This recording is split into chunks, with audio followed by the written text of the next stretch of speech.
Good morning. I'm Lauren Staley from Infolio Property Advisors in Melbourne and Your Empire in Melbourne. And we've got Chris Gray from Your Empire in Sydney and Zoran Solano from Your Empire in Brisbane and Hot Property Buyers Agents.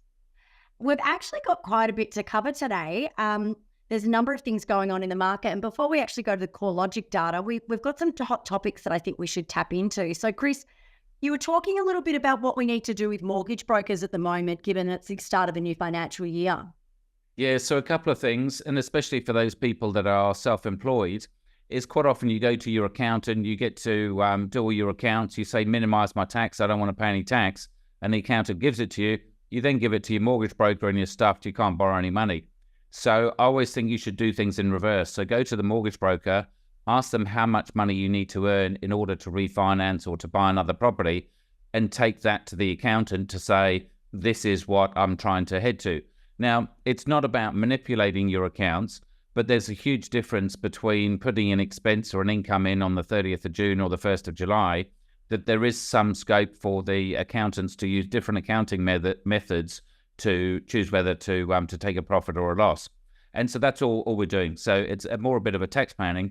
And sometimes it means paying more tax in this year, which should keep the ATO happy, which gives you the higher income, which then allows you to go and get the mortgage. So we're definitely not saying about doing anything dodgy, but it's more just having some tax planning or income planning. Yeah. Also, another thing that I've learned from the mortgage brokers is that apparently there's some banks at the moment that you can get a mortgage based on just 2 pay slips.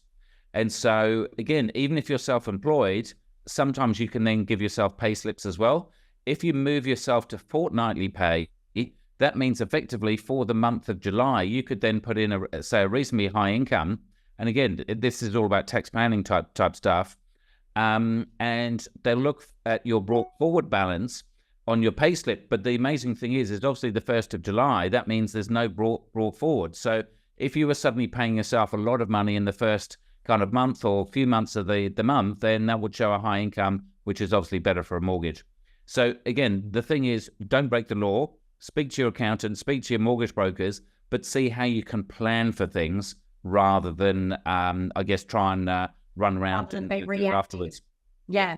But would you sort of suggest that this is not dissimilar to sort of the low doc loans, like being able to provide sort of 2 pay slips rather than all of the additional detail? Is that what you're suggesting we're looking at? Yeah. Exactly. Back the requirements. Yeah. So again, I'm not sure what the interest rates are on these loans, but again, it's all about the difference between getting a loan and not getting a loan, or especially if you're doing it tough with the negative cash flow coming off your properties.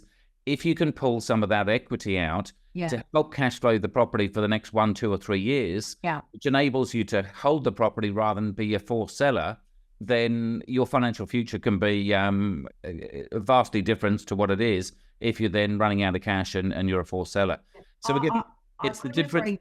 Yeah. Interestingly, Chris, in Melbourne, one of the things, or in Victoria, one of the things that we're dealing with is a lot of people are now looking at their numbers. So essentially to buy a capital growth property, everyone's going to have to be negatively geared, right? That's just the way that we're set up at the moment with the way interest rates are. We've also got to add land tax in, which is the government's way of recuperating debt. But it's another thing that they put onto property owners because there's a perception that if you own property, well, you're wealthy. So at the moment, we're we're talking to a lot of people about the ability to be able to just try and hold. If you can hold and get through this period of time, because Melbourne is still at the bottom of a rise, or that we're still sitting in the soft market, and we will take off. If they can hold on 12, 18 months, the benefit of holding onto those properties with the capital gain is going to completely outstrip anything they're paying in land tax.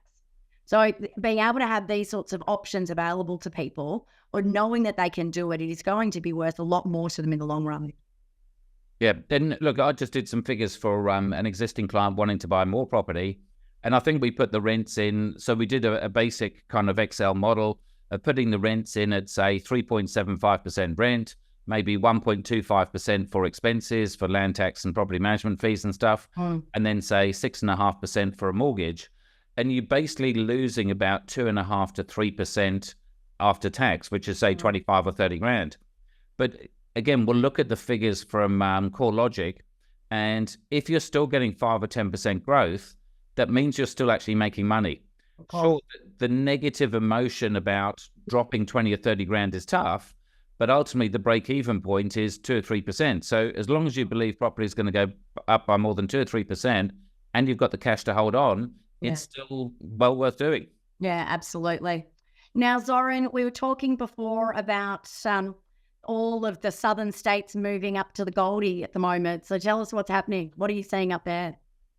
Yeah, we've currently been assisting several clients based from down south relocating here to southeast Queensland. One particular gentleman from Canberra escaping the cold and moving to Brisbane in that instance.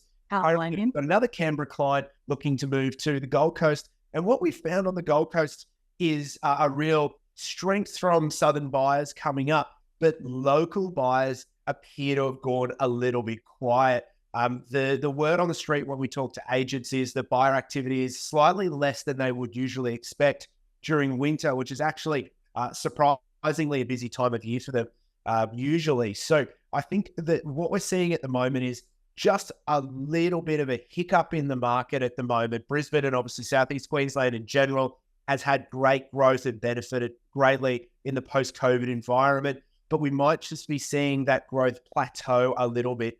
And this, I think, just reflects so strongly on our core ethos of purchasing quality property that performs not only in the good times, but performs in the times where we may not see consistent growth over, several years. We might see it plateau a little bit. And this is where quality will eventually outweigh the... So just to be clear, you feel like you're getting more people from the southern states moving into Brisbane and to into the warmer weather climate and properties, but you're not seeing as much stimulation with the existing homeowners or the people who are, born and bred from Queensland or Brisbane or wherever it may be. Is that what you're saying?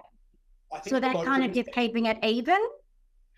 Look, I think the local perception at the moment is that all of these southerners are coming up, they're cashed up buyers and who can compete against them, which I think is the wrong mindset for people to have, but a lot of people have it. A lot of people at the moment, because of the growth we've seen, don't see value, but that's because they're looking at it from quite a narrow-minded perspective, being so local and so specific in the areas that they know. When you look big picture, you compare us to Sydney and Melbourne and you look for like property, there's still a value proposition here, which is really driving that interstate interest. Yeah. Okay. All right. Well, I'll move on to one other little topic that I think is relatively interesting at the moment. I got a call from a local buyer's agent who's been in the industry for 10 years. And he said to me, Lauren, have you noticed all of these buyer's agents coming out of the woodwork at the moment? I said, yeah, I guess there's a few of them.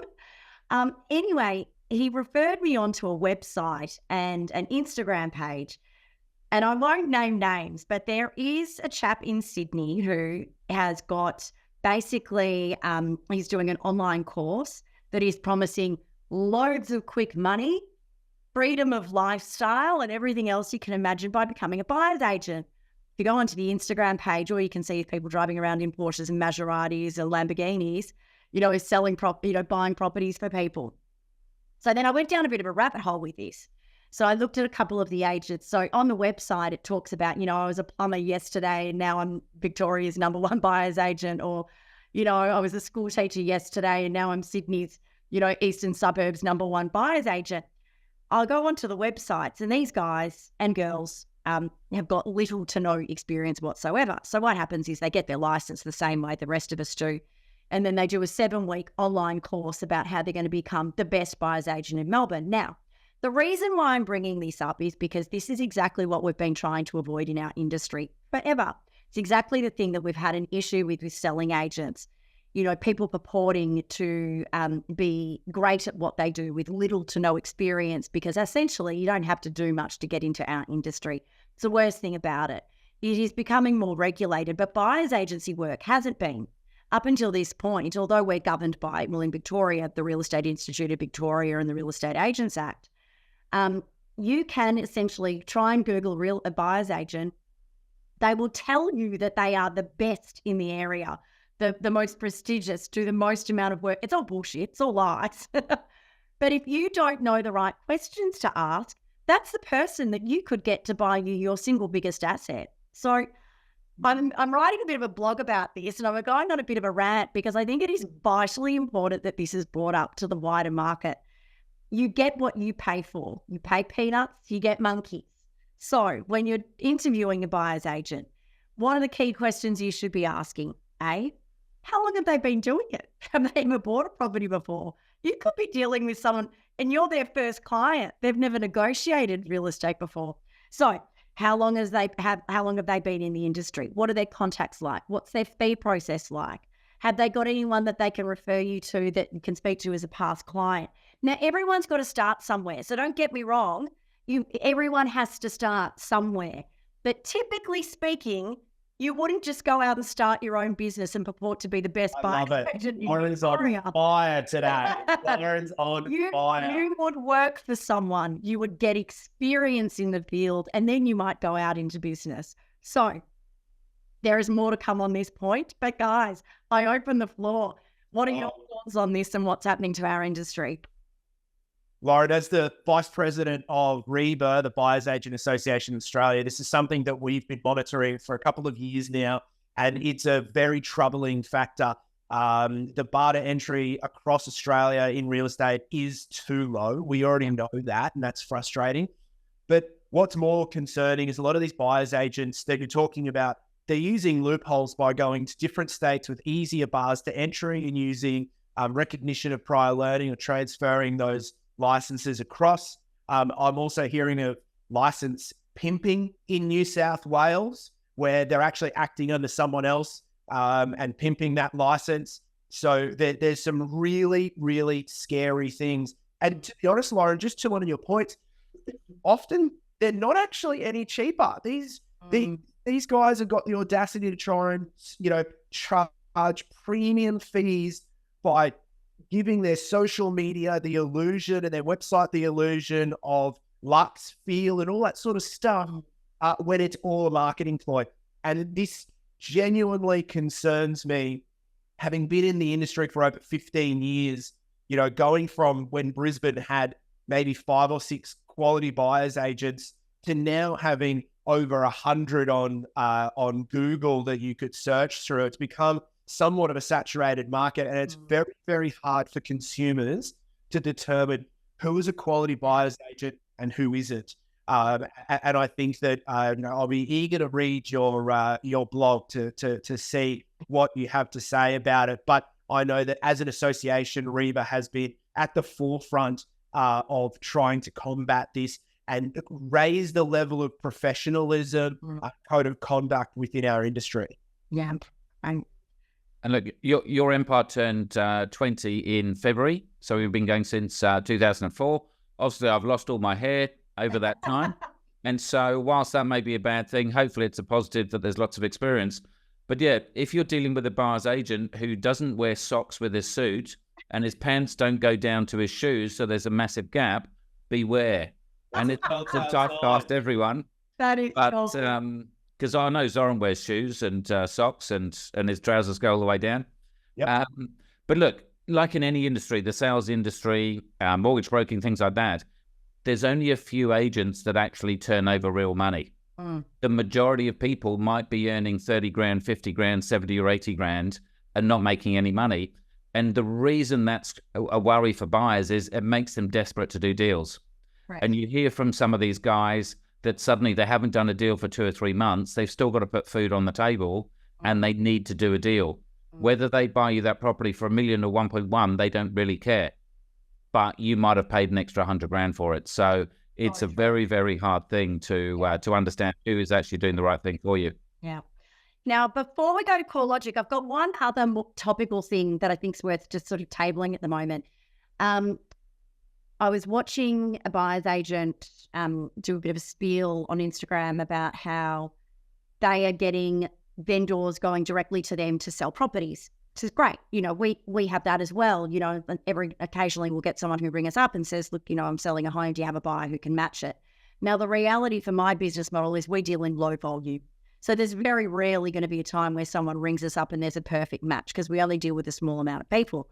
But I think that the interesting part about that is when you're buying properties, I feel very strongly that you don't want to bite the hand that feeds us. So removing the middleman being the real estate agent, I think is not necessarily a great thing.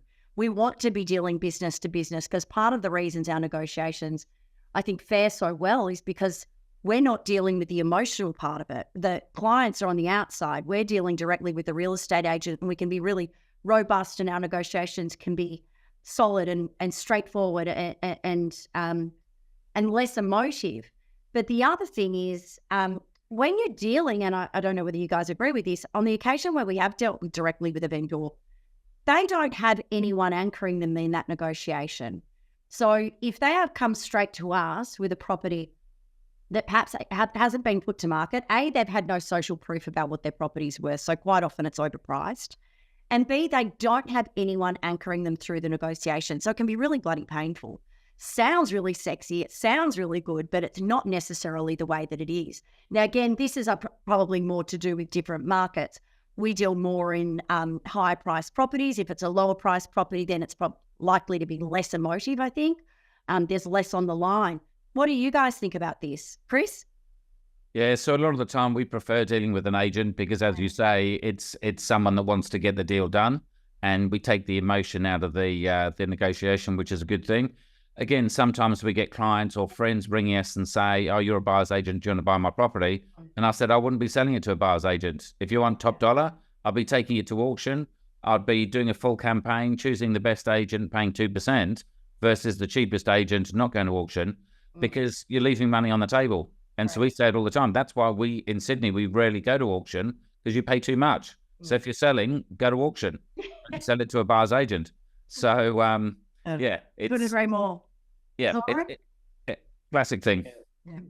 Yeah, look, we found similar thing. It's always good to have a professional on the other end of the transaction to facilitate the process. We have had some luck dealing directly with owner-occupiers, but we often, vendors themselves, but we often find that they need to go through an education process, and it's often a very specific style of owner who is happy to create or get some knowledge themselves and then interact in the negotiations with us. But to Chris's point, especially obviously if they're historical clients of ours that we've assisted in the past, if they're coming to me and saying, "Hey, I'm looking to sell," we'll always give them two options. Option one, I'll see if I have a client that matches the criteria. I'm not going to try and force a square peg into a round hole. If your property doesn't suit, we're not going to just be buying it.